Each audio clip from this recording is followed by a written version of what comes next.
திறந்தது. கனமழையில் நனைந்த ஒருவன் உள்ளே நுழைந்தான். அவனது உடைகள் தண்ணீரால் கனமடைந்திருந்தன. அவனது கண்கள் அச்சத்துடன் அங்கும் இங்கும் அலைந்தன. முன் கணக்கு பதிவேட்டின் மேசையை நோக்கி சென்றான். அவனது முகத்தில் பதற்றம் வெளிப்படையாக தெரிந்தது. ஒருவரை காணவில்லை என்று புகார் கொடுக்க வேண்டும் என்றான். அவனது குரல் காற்று மோதும் இலைகளைப் போல மெல்லியதாக இருந்தது. டிடெக்டிவ் கணேஷ் ஆவணங்களில் மூழ்கியிருந்தார். கண்களை உயர்த்தி பார்த்தார்.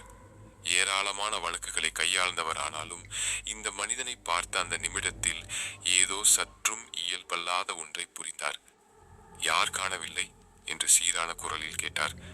டாக்டர் சர்மா என்றான் அவன், குரல் நடுங்கியபடி. அவர் ரெட் ஆசைலத்தில் வேலை பார்த்தார். கடந்த 3 நாட்களாக தோன்றவில்லை. யாருக்கும் அவர் எங்கே இருக்கிறார் என்பது தெரியவில்லை. கணேஷின் பார்வை கூரமானது.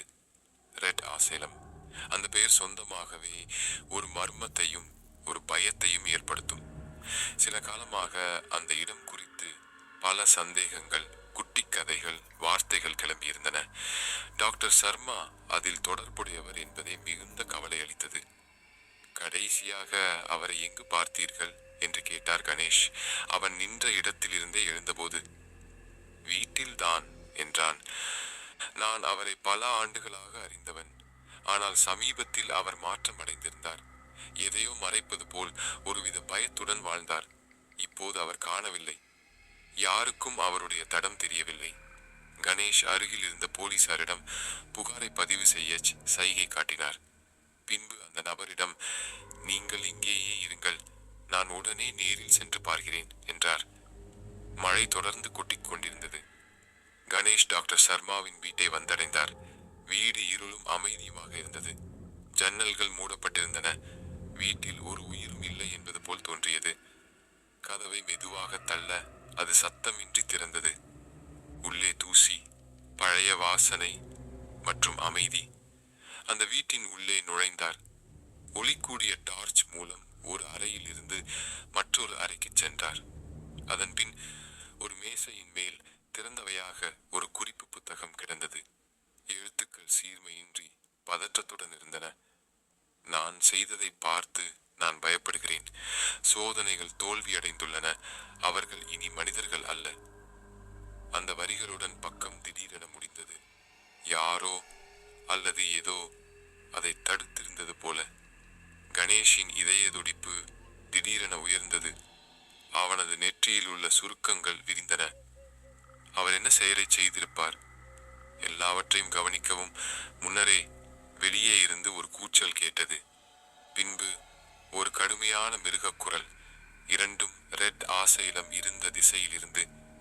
அங்கே ஏதோ நடக்கிறது என எண்ணிய கணேஷ் ஒரே ஓட்டத்தில் தனது வாகனத்தை நோக்கினார்.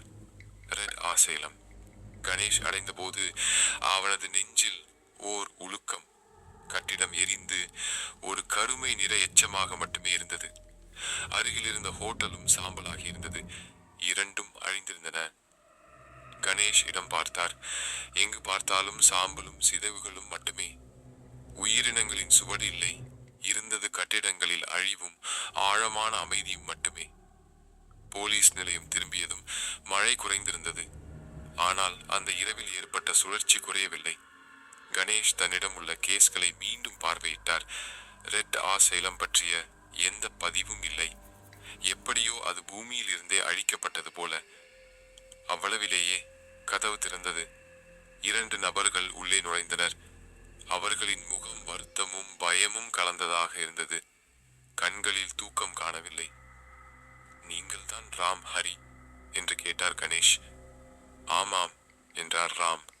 நாங்கள் அன்று அங்கே இருந்தோம். அனைத்தையும் பார்த்தோம்.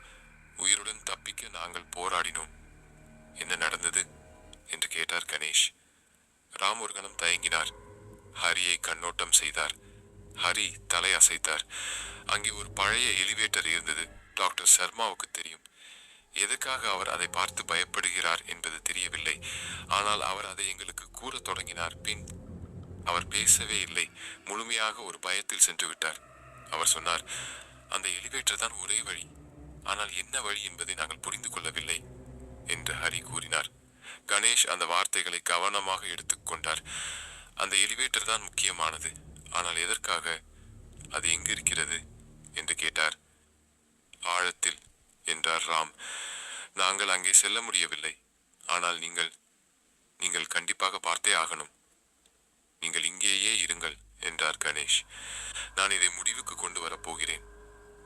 மழை நின்றிருந்தாலும் வானத்தில் கனமான அமைதி. கணேஷ் மீண்டும் ரெட் ஆசைலத்திற்கு சென்றார். கட்டிடம் சாம்பலாகி இருந்தாலும் அதற்குள் மறைந்திருந்த மர்மம் இன்னும் உயிருடன் இருந்தது. இடிபாடுகளுக்குள் பழைய எலிவேட்டரின் உலோக கதவுகள் தெரிந்தன. கணேஷ் ஆழமாய் மூச்சை இழுத்தார். அந்த ஜங்காகி கதவுகளை மெதுவாக திறந்தார். அதற்குள் என்ன இருக்கிறது என்பதை அவர் இன்னும் அறியவில்லை. ஆனால் விரைவில் அதை எதிர்கொள்ளப் போகிறார். என்ன நண்பர்களே, இந்த கதை பிடிச்சிருக்கா? கதை பிடித்திருந்தால் லைக் செய்து உங்கள் நண்பர்களுக்கும் பகிருங்கள். இந்த கதையை பற்றிய உங்கள் கருத்துக்களை கமெண்டில் தெரிவியுங்கள். நீங்க நம்ம சேனலுக்கு புதியவரா இருந்தா சப்ஸ்கிரைப் செய்து பெல் நோட்டிபிகேஷனையும் ஆன் செய்ய மறந்துடாதீங்க.